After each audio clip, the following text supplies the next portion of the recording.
The night had fallen heavy over the city, draping the streets in cold shadows and empty silence. A soft drizzle tapped against the windows of Carter's diner, where the neon sign buzzed weakly in the dark like it was barely clinging to life, just like Lena.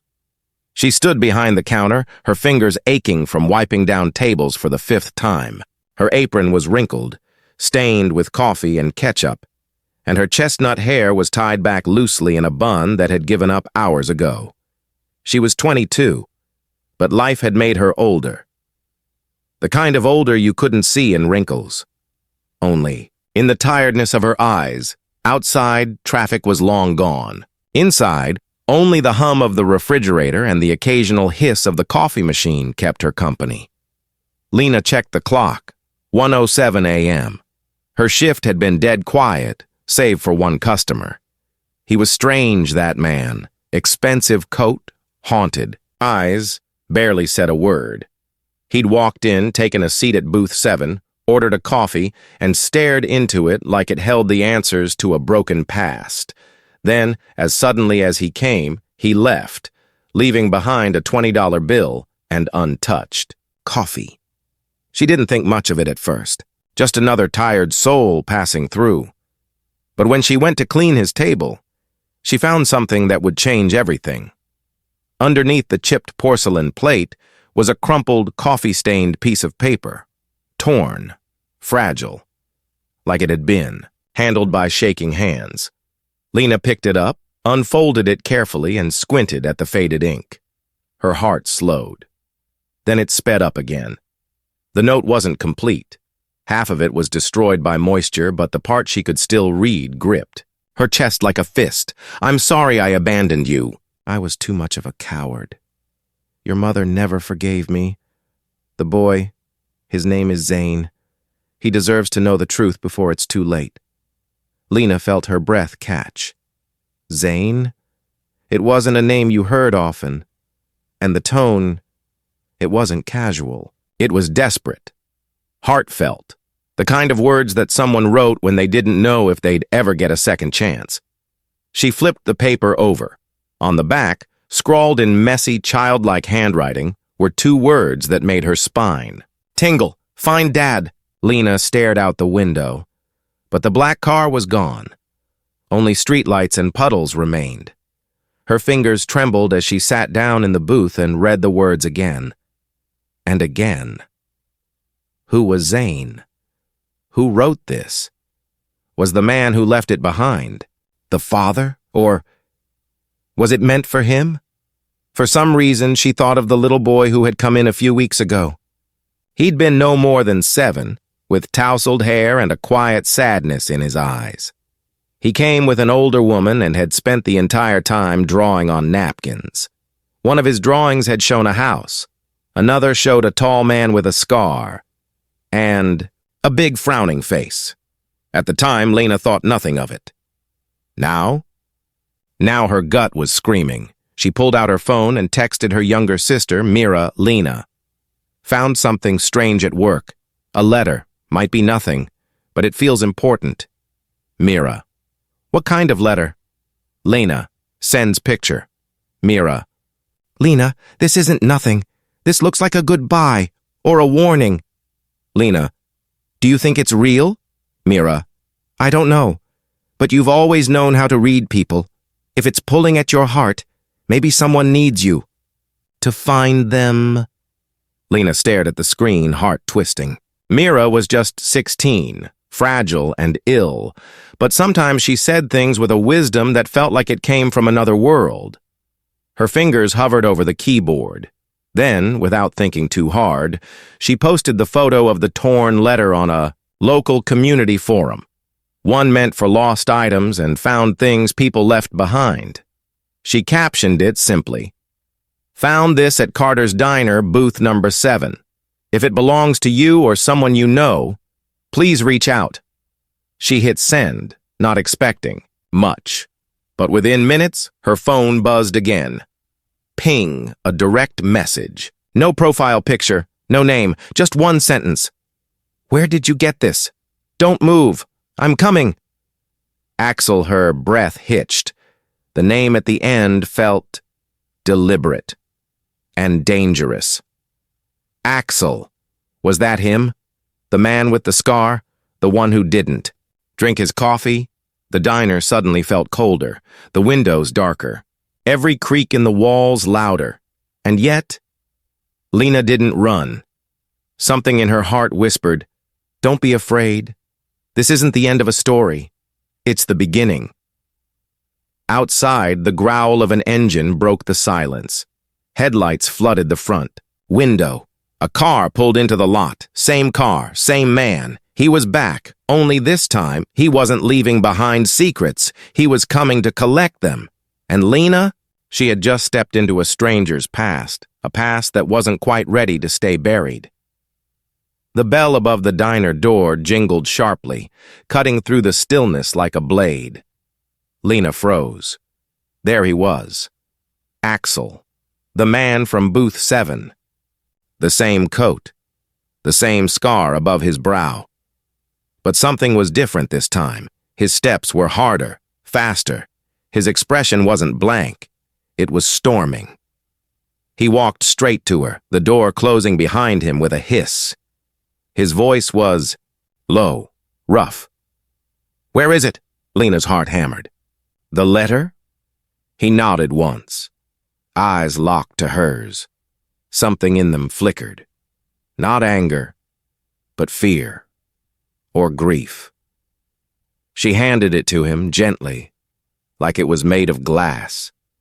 He took it without breaking eye contact and held it like it was a missing piece of his soul. "I didn't mean to read it," she said softly. "It was left under the plate. I couldn't throw it away." Axel didn't speak at first. His fingers traced the smudged handwriting. Then, finally, he sank into the booth, not like a man sitting, but collapsing under the weight of too many ghosts. "That handwriting, it's my brother's," he whispered.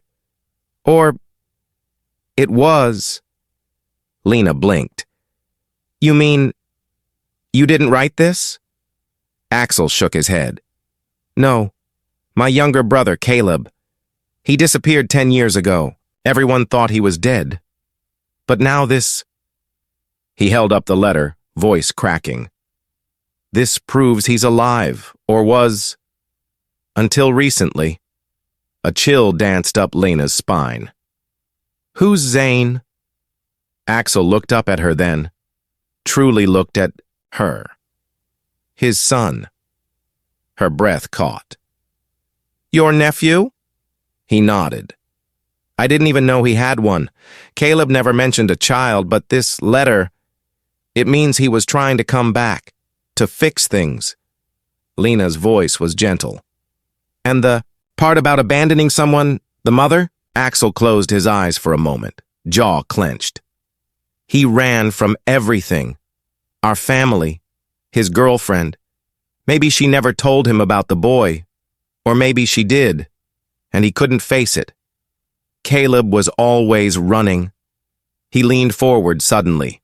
"Tell me, did anyone else come in tonight before me? Maybe a woman? Or a child?" Lena hesitated. "No, not tonight. But a few weeks ago, a boy came in with an older woman. He looked about 6 or 7, quiet, sad.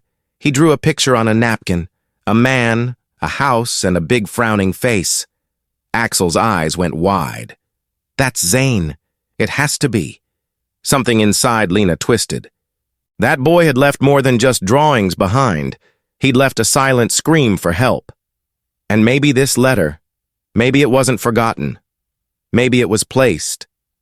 He wanted someone to find it, she murmured. He wanted someone to care. Axel gripped the edge of the table. "We need to find them." Lena blinked. "Wait, we?" He looked at her, something desperate flashing in his eyes. "You remember his face? You remember her? You noticed things. I've been searching for years, but I'm no good at this. I find dead ends. You? You saw what no one else did." Lena shook her head slowly. "I'm just a waitress." Axel leaned in, voice quiet but urgent. "You're not just anything. You found this. That boy chose this diner. He left his message here. Maybe he didn't know who would find it, but he was hoping someone good would. She thought of Mira, of her sick sister, sleeping alone in their cold apartment, of the way Mira always believed in doing what was right, even when it hurt, even when it cost you. Lena took a deep breath. Okay, I'm in. Axel's shoulders slumped in relief. Thank you. For the first time, he looked almost human, vulnerable. The two of them sat in the quiet diner as the storm outside picked up, rain smearing the windows into watercolor streaks.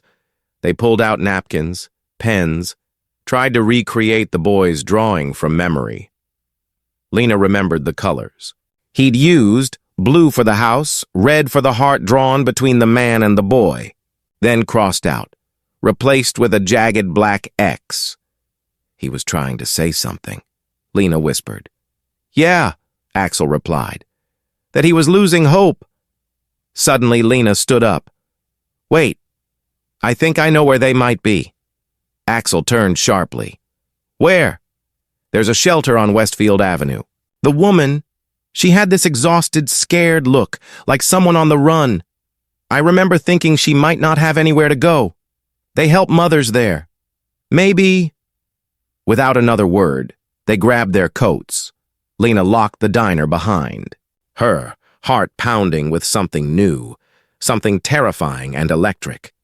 Not fear, purpose.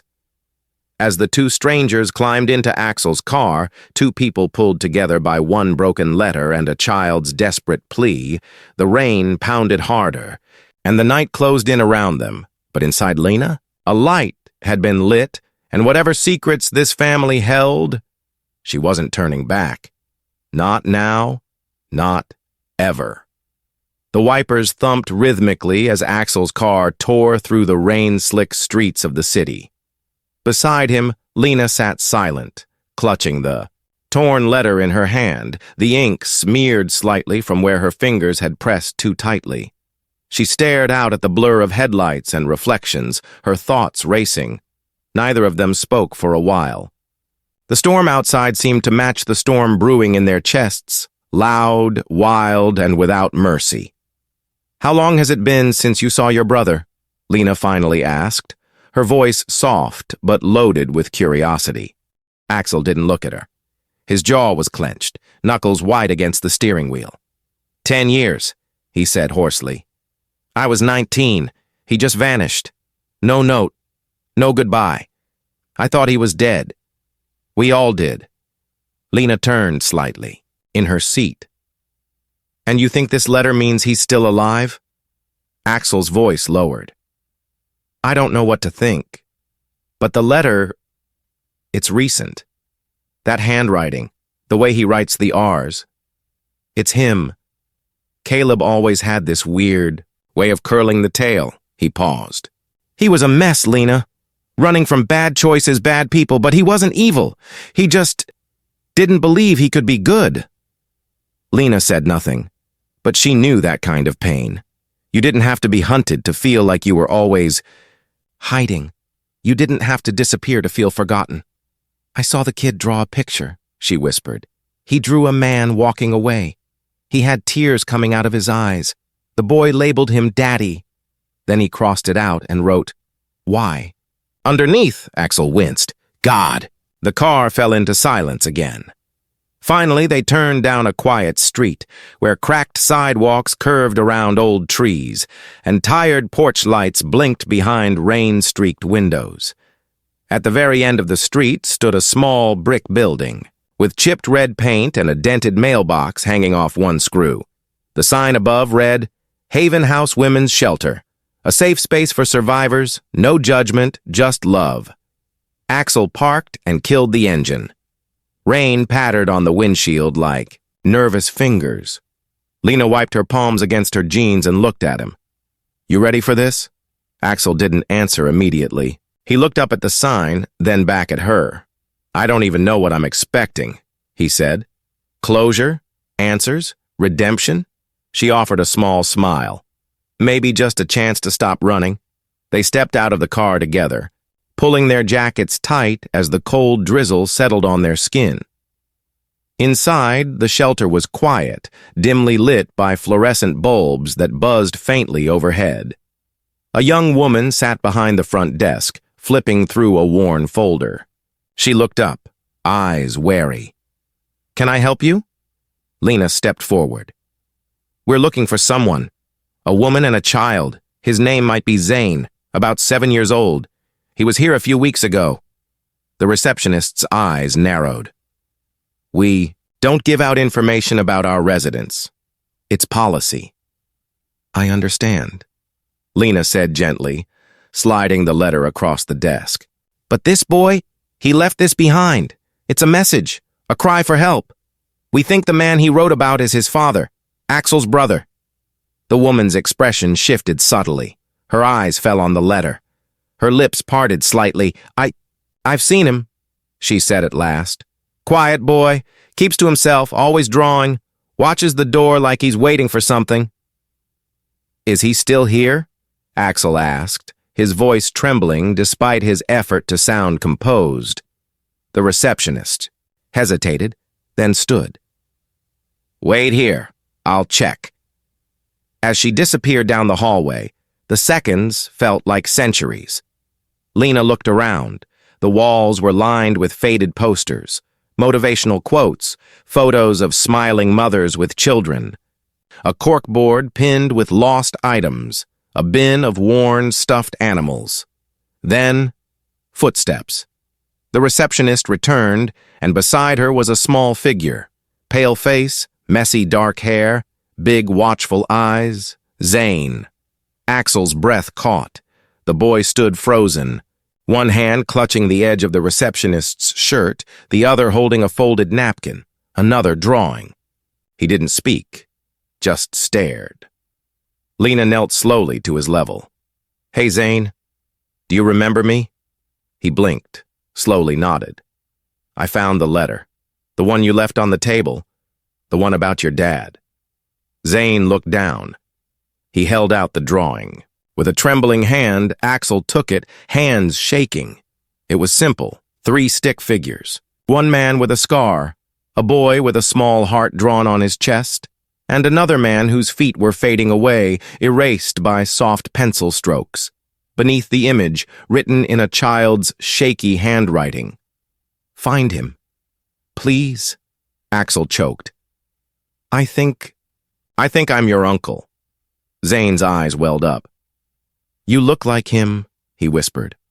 Axel dropped to one knee. "Your dad? He was my brother. I've been looking for him for so long, and I didn't even know you existed." Zane clung to the drawing. "He said, if he didn't come back, you would." Lena's heart splintered. "Where's your mom?" she asked softly. Zane's bottom lip trembled. "She left 2 days ago. Said she was going to find Daddy. Said she had to fix something." The receptionist nodded. "She told us she had business to take care of. We haven't seen her since. She looked scared, determined, like a woman who knew she didn't have many chances left." Lena turned to Axel. "She might be chasing Caleb, or running from someone. What if he's in trouble?" "What if she is?" Axel whispered. Zane suddenly reached for Axel's hand. "Will you find her?" Axel nodded, blinking away tears. "We will, I promise." They left the shelter an hour later, with Zane. The shelter had no reason to keep him without his mother. He had no known legal guardians. But with the letter, the receptionist's statement, and a heartfelt promise from Axel and Lena, they signed temporary guardianship under emergency protection laws, just until they could find his mother, or what was left of her. Back at the diner, it was past midnight. The closed sign hung in the window, but the lights inside glowed warm and golden. Lena heated cocoa while Zane colored at a booth. Axel stood near the jukebox, staring at a photo tacked to the wall, a group shot of Lena and the diner crew at Christmas. He wasn't looking at the faces, though. He was somewhere far away. "You okay?" Lena asked gently, setting a mug on. the table. He turned, trying to smile. "I think I'm still in shock." "You're doing good," she said. Axel's gaze drifted to Zane. "He's so small. He looks like Caleb when we were kids. Same eyes, but he's so quiet. He's been holding the weight of abandonment and secrets. Give him time." Lena sat beside him. For a while, neither of them spoke. Then Axel pulled out the letter again, reading it one more time. "If I don't make it back, tell Zane the truth. Tell him I loved him. Tell him I tried. And if you find this, please forgive me." "He was trying to do the right thing," Axel whispered. "Maybe too late, but he tried." Lena looked at the boy. "Do you want to keep searching for Caleb? For Zane's mom?" Axel turned to her, eyes sharp with a new kind of determination. "Absolutely. I'm not letting history repeat itself. Not for this kid." Lena nodded, feeling something shift inside her. A new path opening. A calling she hadn't expected. The next morning, Lena stood behind the counter at Carter's diner, pouring coffee, while Axel sat across from Zane, helping him with a puzzle. The scene was so painfully normal that it felt surreal, but the truth hung over them like a shadow. Zane's mother was missing. Caleb might be alive, or dead. And the people he ran from, they might still be out there. But for the first time, there was hope. Hope that healing could begin, that broken families could mend, that people like Lena, waitresses with too much heart, could become heroes just by listening when no one else did. As the sun rose higher over the city, golden light poured through the diner windows, warming the booths and casting long shadows across the tile floor. Lena looked at the letter one last time, then tucked it into a drawer beneath the counter, beside the old lost and found box. She no longer needed the letter to remind her why she cared. She just needed to look at Zane's eyes, and the man beside him, her unexpected ally in the unraveling of one stranger's past and maybe, just maybe, her future.